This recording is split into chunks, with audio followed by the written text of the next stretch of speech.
Anar malakan yam kana diala kon tilianka roina guasame biaka malka Nuer Online TV channel. Bana lertin kon tilurodian kaliang bana kalinka jan guasame. Jo bana raitin an wale kashanka kelga pai baro ron kina dangro widi jan dangro widi dich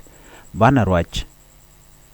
Karoin mishalad no shamech nuare tintere wich kama yom kanti shaga to kama kapka ke akume jani. South Sudan People Defense Force bana jome bana jalinkel kan kono niam mi jiram jidit gorno jin belara me bijanyo kanete kokien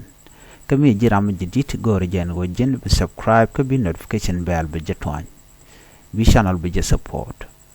bana jome bana jalin ka do badan en chalat ka je ke chaja non ka je brod palpin ko na me gor liang Railer kaname ban jidil ngajin wo nena netin kon tin gorke en wo ba kef kadware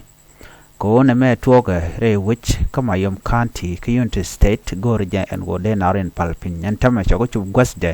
en wo chi jang chicken move chicken kumek ko bika we re which kiyunti state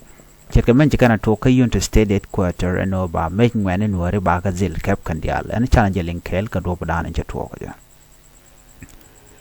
Shame Nuer to kakap kabom edini SSPDF South Sudan People Defense Force Ray which Kamayom County. South Sudan People Defense Force SSPDF chicken kamen talk.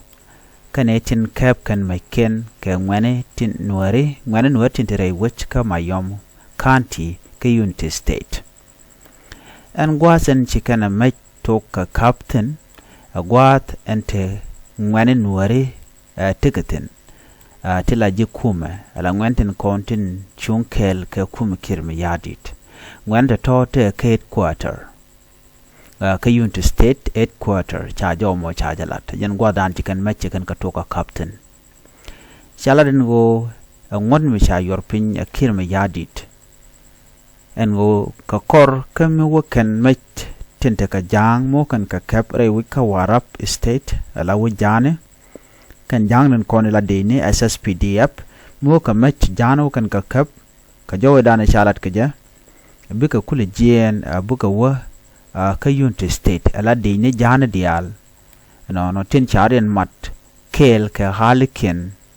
bika jien buka wa ka mayom kanti ka bikan mech bikan ko kap ko bom mete kona kap ka may Nuer ta tona kap kan ka bom ka kor pazedan si dech nikirma yadit ngod yor pinyene chicken ngod yor pinyeno ba me ba ka dil kap no no bikan ngwan Nuer dial bikan meken bikan ka kap ko gwaze dan shalat ka ja chukan Nuer kan ka kam jokel mo kana lok no ba meken ba ka kap ko bom ka jo mi shala de ken no shikena chicken go mo kinin dang baro korodian an go bikan me bikan go to balor tel kor ken ngwan Nueri janno ko mi shikana mona antam shigarodian shumat ken dini jana dial la dini SSPDF kana haliken ko haliken na me ngata jen go tactic ke do mo gor ke jen o ba Nueri ba ka mo keriya ka je Tigrodian matkel la dini SSPDF kanitin kontin chari ala kano bikan mech Nueri bikan ka kap ka bom karam wi lok baja yen kie baja naka jang ajen ta dan deten ka jo mi chikana lat gwasame ano bikan nek chana na memiling ka jo mi chikana lat ko gor jano de confidentiality de konkeling ka ta danen chikana lat keje lat kana no nene ramu wi lok mo je lok no ba meje to ba ka kep ba ram poinde ba je dil nak ka ta dan chikana lat keje ba meje to ne ba ka kep ko bom shikir me yadit je yorpin an mishit kana mone gwade dane che state of emergency mi bitok ka korpen dang ba kelme chaja yorpin state of emergency o bilan kuma ke bilan deine ajene shalat ka nasir ka yen lat ka tama ka fangak ka jana tama tuogo ne kama yom ngo ba don wer dial weekend dial te kan lad no te ke 9 hostile counties Nuer hostile counties te ba ne ken dial ba ka gorno ba ka nak ki ba ka joj no ka ba ngwen ken dial ba ka joira re wuch Mayom County Commissioner James Lilikwol jalar no sika mangwane nuari to ka kap ka county headquarters kana mankin payam kan gotan kontin chikan make nuari kan ka to ka captain chikala no bikana kula red pin bikano win nuari tin te hok tekaten ko jan gwat dan te ngwan dial tekaten la ngwan nuari buka won winami bikan make ngwan nuari re wini bikan ka wo kapan gwat mi antama mai kan ka kap commission kontin ka mankin payam ka unity state headquarter kana unity state headquarter kan gotan kon wi kan wo tele korm tin so ne to chikan mai ken chikan ka disam chinuar tin lat kel ka jangjala no ba wi nuar dial tin te ngwan nuar tin ba ka dil tol wi nuar dial ba ka tol ana ba tol ka bom ramu wi lok be yet ke kuma jane ala SSPD South Sudan People Defense Force en James Lilikwol jene kuje mech ten cha kap kan wani nuare kaman ken kana unity state headquarter anono kie kama yom jene kuje pegdien dundo cha mech cha ka kap cha tijeno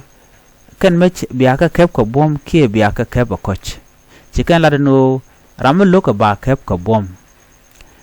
karam no no ba mai ngun be ngun ba ko sialadno ngode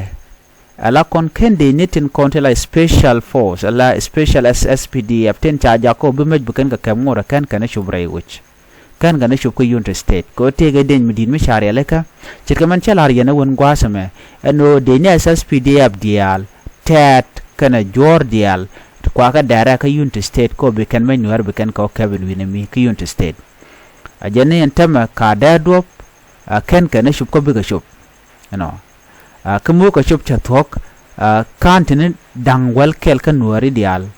ba kan dial ba ka tul no katele me ba banjor ke manyu bu teteden nuari ke ngwana nuar ba kan dial ba ka kep ko gor ke jen obi mal be tin ka jodan ji kan lat ngode me chaje yorpin ne ka juba kir ma yadi ajenan ba zilat ba neire wich ka unity state kama yom kantin chatijano kacha korche de bunong kam ngani kene kume SSPD apchite meche tuogre winten ko ken cheladno ba ka dil kap ko bom ke force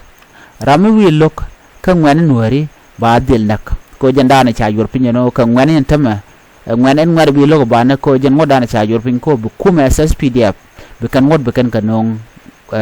ping kume jan ngodan cha yorpin anamone chala dino changnemen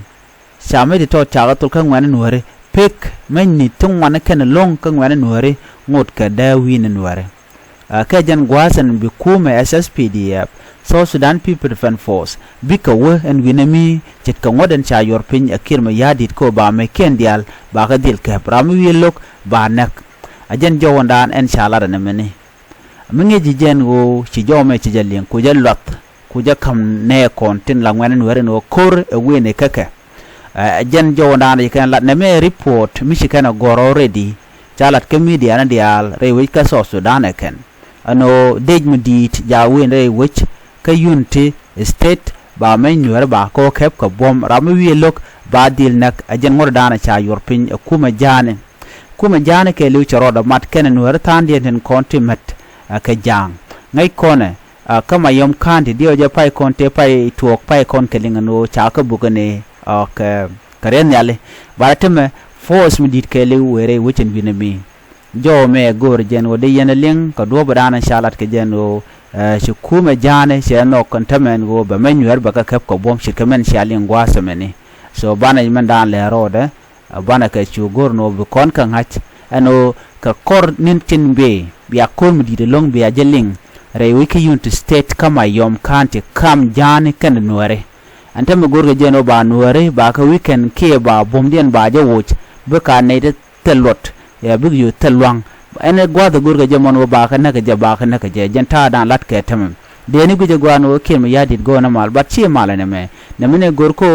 ba nuare ba ka dil nak ke ba ka target da kuma ker me yadit ajen jo dana go de nyaa ye kel nyaa ka ne ko ken en biya tamal